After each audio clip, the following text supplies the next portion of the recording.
let's see. Now, the previewing methods are like this, okay? Now, previewing involves looking at the text, okay? And see how it's organized, okay? How is this organized, okay? Or how is it organized, right? Well, it's the order of how English is, the written English or the reading of English, right? Is it has a pattern, okay? So I'm going to teach you these patterns, okay? Now, you're going to be asking yourself, okay, how do you speed read? Okay, I'm going to show you. 1, glancing. 2, skimming. 3, scanning. Okay. Now, this is because this is for test purposes only. Okay. Now, if you have a lot of time, I want you to read the whole paragraph, right? But the thing is, you don't have that luxury, do we? Okay. So here we go. Let's take a look at glancing. Okay, here we go. Glancing is a device used to access the overall reading and assignment itself. It is a technique that the reader uses to get a general idea of the layout of the text and the location of information. What does that mean? Well, it actually means you're taking a look really quickly at the reading, okay? And you're just glancing to find out where the main idea is. Where do I find the main idea? Is it in the first sentence, in the last sentence? Is it in the middle? Is it in the two sentences together? Is it in the title? You're finding out the main idea, and only the main idea. Okay? That's glancing. Okay? Now, glancing can be used to evaluate entire textbooks as well as passages. Glance at the outline that precedes the passage, read beyond the bold heading, look at the checklist and visual note exercise in any summary to close the passage, and of course do not forget to count the passages that you use. Now this is for time management. Why? When you're taking notes, please write the paragraph number to the left of your main idea, because if you don't know where the passage is, right, or paragraph is, you're gonna be struggling to find out where the information is, and you might get the wrong information for the wrong question. Okay, this is really, really important. Okay, why do you think this is important? Well, the TOEFL test actually on reading, it always asks questions like this. According to paragraph 1, blah, blah, blah, blah. Okay, or according to paragraph 2, what can be inferred about? And these are the questions that comes up. Now, if you know if they ask you about which paragraph it is, you take a look at your notes really quickly. You go, boom, oh, here it is. I found it.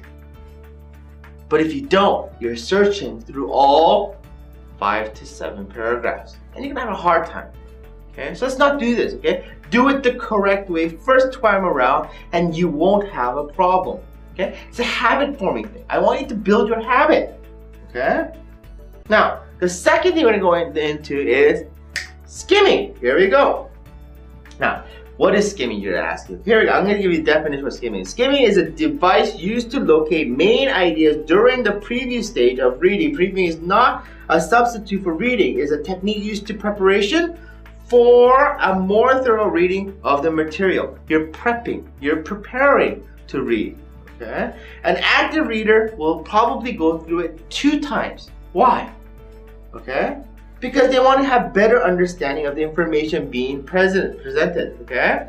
A simple way to predict scamming is to read quickly as possible. Read fast as possible, okay? Read the first sentence and read the last sentence, okay? Try to find out the information. What is this paragraph talking about, okay? Now, the more that you practice on this method, right, it's going to be easier for you, right? The reason why is because now you're not going to read the whole paragraph. You're boom, boom, first paragraph, first sentence, second sentence, first sentence, last sentence, first sentence, last sentence. Okay, this whole paragraph is talking about this. This whole paragraph is talking about this. Okay? And you're going to be quickly doing it really, really quickly. Now, the other thing we're going to next is probably scanning. And what is the difference between skimming and scanning? Well, skimming is, I told you, main idea. And you're reading the first sentence and the last sentence to get the information really quickly. But scanning is referred to this. Okay? Scanning is a device used to locate details, specific answers to specific questions that might be asked. Okay? Now, in order to predict this technique, you must know how information arranges in the reading. Now, for example, if you're looking at something like a history topic, you should be aware of historical information. It's often arranged in chronological order. What does chronological order mean? Well, it often talks about what happened first, what happened next, what happened after that. Okay? Or it's actually done in a cause and effect relationship. I mean, this happened, so that's why this happened. Okay? For example, World War I happened because of World War blah blah blah. Okay? And it goes on. It gives you a reason why it happened. Okay? Now, if that's the case, if you're trying, okay, and when you're trying to answer a question that begins when, right? When did this happen in your reading TOEFL question, right? Then you're looking for words in the reading that refers to a marker. Now, markers are key words that go, cool, okay, now I know where the information is. Okay? You're looking for words like before, next, later, prior, okay? Or the year, month, or date, okay? Now, in TOEFL, they don't really ask you that much about years and dates. But the thing is, they're gonna ask you, why did they mention this? Okay, what example? So you guys need to know this. Okay, this is really, really important. The next thing is when the question is asking why question, right? Then the reader must look for keywords relationships too, right? For example, because, reason. This is cause and effect. Okay? Therefore, okay? For that reason, as a result, consequently, these are key little words that tell you cause and effect. This is what happened, this is what happens after that. Okay? So you guys need to learn these key words. Are you writing this down? I hope so. I hope you're writing this down. Okay, these are the key words for when. These are the key words for what. Let's review. Okay? For scanning, the keywords for chronological order, the time order, is basically going to be like when, before, next, later, prior, okay? And the other one is why. Question is basically answering cause and effect relationships, which were basically going to be something like because, for that reason, as a result, consequently, therefore. These are little keywords going, cool, okay, I understand that. Okay. Now I told you before that I want you guys to do summary writing. You're like, okay, why are we doing summary writing in reading? Well, one thing is this. I need you to look at your notes. Okay? It's forcing you to look at the notes and write about it. If your notes don't make sense, you can't write about it, can you?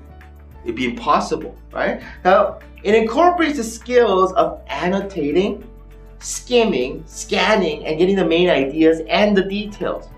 Okay? If you can write this, then your notes are perfect. If you can't write it or you're missing information, then guess what? Your notes are not perfect. That's how I want you to check how to do the writing, how to do the reading properly. This writing summary is going to help you, teach you that you wrote the notes or outline correctly. Now, if you didn't do it correctly, you can't write about it. Okay?